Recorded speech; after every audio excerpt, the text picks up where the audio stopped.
नमस्कार। 69,000 सहायक अध्यापक भर्ती, 36,590 चयनित शिक्षकों की सूची भी जारी।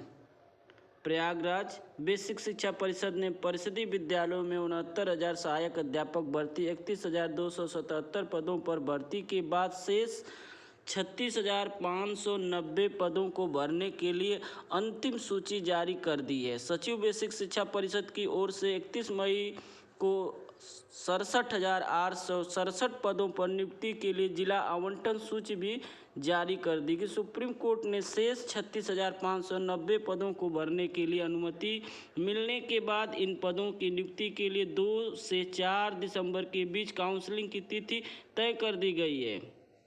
2 दिसंबर तक नियुक्ति के लिए होगी काउंसलिंग। 31,277 पदों पर पहले ही हो चुकी है भर्ती, शेष पदों के लिए नियुक्ति होगी। NIC 1 दिसंबर को जारी करेगा चयन जिला आवंटन सूची। तो इस सूची को देखने के लिए आप लोग सरकारी website UP basic board government in पर देख सकते हैं। स्कूल बंद होने के बाद फीस वसूली पर BSA को नोटिस। वैश्विक महामारी के दौरान स्कूल बंद होने के बावजूद भी स्कूल संचालकों ने मनमाने तरीके से फीस वसूलने की कवायद शुरू किए थे। इस जानकारी को इलाहाबाद हाईकोर्ट ने BSA को नोटिस जारी कर जवाब मांगा है और जवाब तलब किया गया। नोटिस में हाईकोर्ट ने BSA को 2 दिसंबर तक जवाब दाखिल करने के लिए भी कहा गया। वहीं BSA ने हाईकोर्ट के नोटिस को संज्ञान लेते हुए क्षेत्र में तैनात निजी स्कूलों संचालकों से स्पष्टीकरण व ब्यौरा मांगा गया है। आयोग पर अब सत्याग्रह करेंगे LT ग्रेड चयनित अभ्यर्थी। प्रयागराज आयु सीमा विवाद का निस्तारण कराने के लिए LT ग्रेड शिक्षकों की भर्ती 2018 में चयनित सत्याग्रह करेंगे।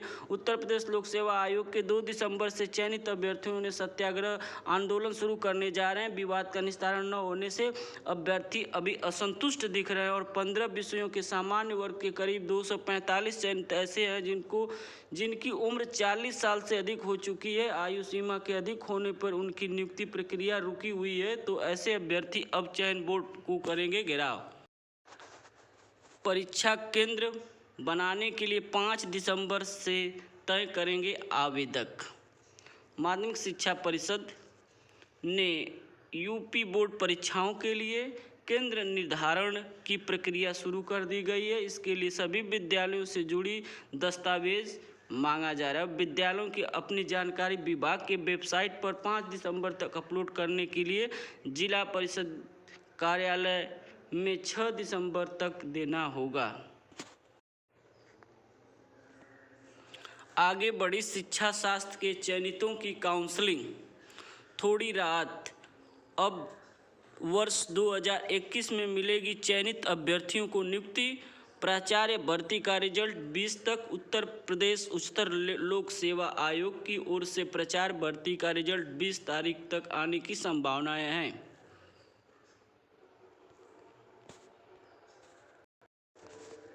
डाकघर में 500 से कम रखने पर लगेगा शुल्क। डाकघर में बचत खाते में ग्राहकों के अगर 500 से कम हुआ तो उन पे अनिवार्य रूप से चार्ज लगाया जाएगा। यह नियम 12 दिसंबर से लागू होगा। बचत खाते में 500 रुपये से कम खाता धारक को शुल्क के रूप में रखना होगा। अगर जिसके खाते में बचत राशि के तौर पर 500 नहीं होगा तो उसके चेक बुक लेने की सुविधा बैंक धारक को नहीं दिया जाएगा। न्यूनतम 500 रुपये बैंक बैलेंस होना चाहिए। 50 रुपये बैलेंस रख सकते हैं। डाक विभाग की तरफ से दी गई जानकारी के मुताबिक 11 दिसंबर 2020 के बाद सभी बचत खातों में कम से कम 500 रुपये होने चाहिए। जिन खाता धारकों के खाते में 500 रुपये से कम की राशि होगी वह 11 दिसंबर तक अपने खाते को कम से कम 500 रुपये की राशि सुनिश्चित कर लें, अन्यथा वित्त वर्ष के अंत में खाते में रख रखाव के नाम पर 100 रुपये काट लिया जाएगा। प्रोफेसर संगीता श्रीवास्तव बनी EV की पहली महिला कुलपति। इलाहाबाद गौरव की बात, इलाहाबाद केंद्रीय विश्वविद्यालय की अस्थायी कुलपति की तलाश पूरी हो चुकी है। प्रोफेसर राजेंद्र सिंह रज्जू भैया विश्वविद्यालय की कुलपति प्रोफेसर संगीता श्रीवास्तव अब अस्थायी कुलपति होंगी। केंद्रीय विश्वविद्यालय इलाहाबाद की तर्ज को मिलने के लिए इनके बाद प्रतिष्ठित संस्थान में पहली बार कुलपति बनने का गौरव हासिल हुआ है। राज्यपाल और प्रदेश के विश्वविद्यालयों के कुलाधिपति आनंदीबेन पटेल की तरफ से जारी आदेश के क्रम में प्रोफेसर संगीता श्रीवास्तव को रविवार को राज्य विद से कार्यमुक्त भी कर दिया गया। उत्तर प्रदेश राष्ट्रीय टंडन मुक्त विश्वविद्यालय कुलपति प्रोफेसर कामेश्वर नाथ सिंह को राज्य विश्वविद्यालय के अतिरिक्त प्रभार सौंपा गया है। वहीं दोनों कुलपति सोमवार को पदभार ग्रहण करेंगे। ईबी के प्रोफेसर संगीता वर्ष 1989 में बतौर लेक्चरर के गृह विज्ञान के रूप में ज्वाइन किया था। अब उन्होंने प्रोफेसर पीसी गुप्ता के निर्देश पर पीएचडी भी की।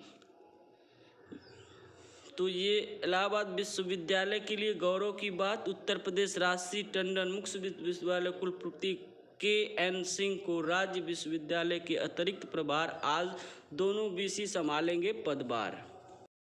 आज से बंद हो जाएंगे परास्नातक के पंजीकरण।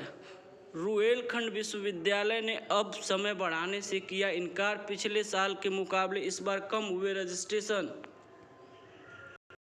देश का सर्वाधिक प्रदूषित शहर हुआ मुरादाबाद। रविवार मौसम हुआ साफ, फिर भी बढ़ गया प्रदूषण का ग्राफ। तो शहरों में सबसे ज़्यादा प्रदूषण मुरादाबाद, दूसरे नंबर पे कानपुर, तीसरे नंबर पे बुलंदशहर, चौथे नंबर पे पटना, पाँचवें नंबर पे आपका आएगा यमुनानगर, छठवें नंबर पे फतेहाबाद, उसके बाद सिगरौली, आंवला, मेरठ, भिवानी, गाजियाबाद और सबसे लास्ट में जिंद। शाम होते ही धुंध उगली और चिमनियों के बढ़ते प्रदूषण के कारण अब यूपी का मुरादाबाद सबसे प्रदूषित शहरों में गिना जा रहा है। अनुत्तीर्ण या अनुत्तीर्ण छात्रों को अगली कक्षा में सशस्त्र पदोन्नत करने का फैसला। कोरोना के चलते विश्वविद्यालय ने बड़ी संख्या में दी छात्रों को राहत। कार्तिक पूर्णिमा पर आज लगेगा साल का आखिरी चंद्रग्रहण। भोर से सूत काल तक रहेगा चंद्रग्रहण। 1:02 दोपहर से शुरू होगा ग्रहण और 3:12 तक मध्यकाल रहेगा। 5 बजे शाम मोक्ष काल रहेगा। तो ये आज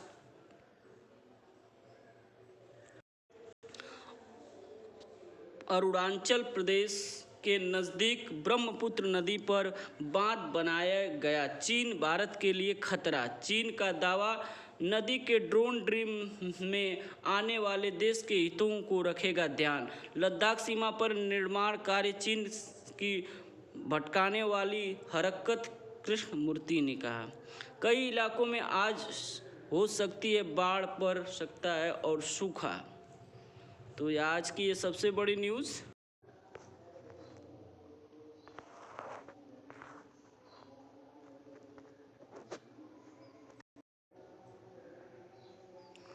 इक्कीस अगस्त से 16 नवंबर तक GST पंजीकरण का होगा फिजिकल सत्यापन। CIIC ने फील्ड अधिकारियों को जारी किए निर्देश। सत्यापन के लिए चाहिए ये दस्तावेज।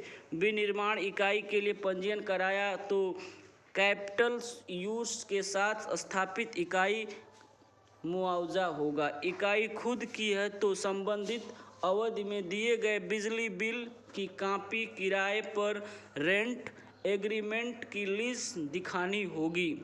कर्मचारियों की संख्या और नियोक्ता के रिकॉर्ड, आवेदन के आधार, पैन कार्ड के साथ प्राइवेटर भागीदारी निर्देशक या अन्य किसी महत्वपूर्ण भागीदारों की भी आधार, पैन दिखाने होंगे। बैंक की ओर से जारी KYC लेटर का भी सत्यापन किया जाएगा। तो ये GST से जुड़ी कुछ न्यूज़ थी। तो आप लोगों को ये वीडियो कैसी लगी शेयर करिए, सब्सक्राइब करिए। धन्यवाद।